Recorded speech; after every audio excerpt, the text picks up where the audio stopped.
Insoluble. El problema és més greu vist des de l'altre costat, des del cantó de la zona valenciana. Més o menys satisfactòriament, la zona castellana té a la seva esquena el seu cos nacional ja fet, que no és el valencià.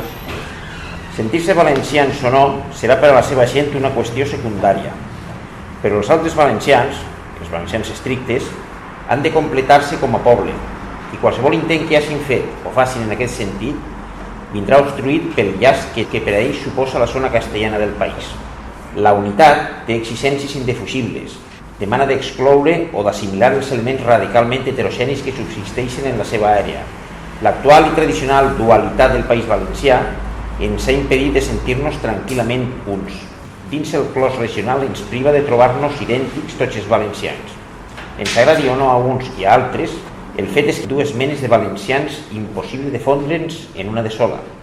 D'altra banda, això entrebanca els valencians de la zona catalana en la direcció que hauria d'ésser i és l'únic futur normal, els països catalans, en tant que comunitat suprarregional on ha de realitzar-se llur plenitud de poble. Ni un amb nosaltres mateixos, ni uns amb els altres catalans. Aquest és el balanç que imposa la dualitat valenciana. Ben entès, la dualitat ha estat esquivada a l'hora de les reflexions i de les actuacions per aquell procediment que apuntàvem al principi, el d'oblidar-la. La majoria dels valencians que han pensat en la recuperació del país i que hi han treballat no han tingut cap escrúpol a prescindir dels altres valencians. D'una manera gairebé inconscient, quan diem País Valencià, ens referim exclusivament a les seues comarques catalanes. D'aquí que la idea d'una inserció del País Valencià en una comunitat de països catalans en sigui un corolari immediat.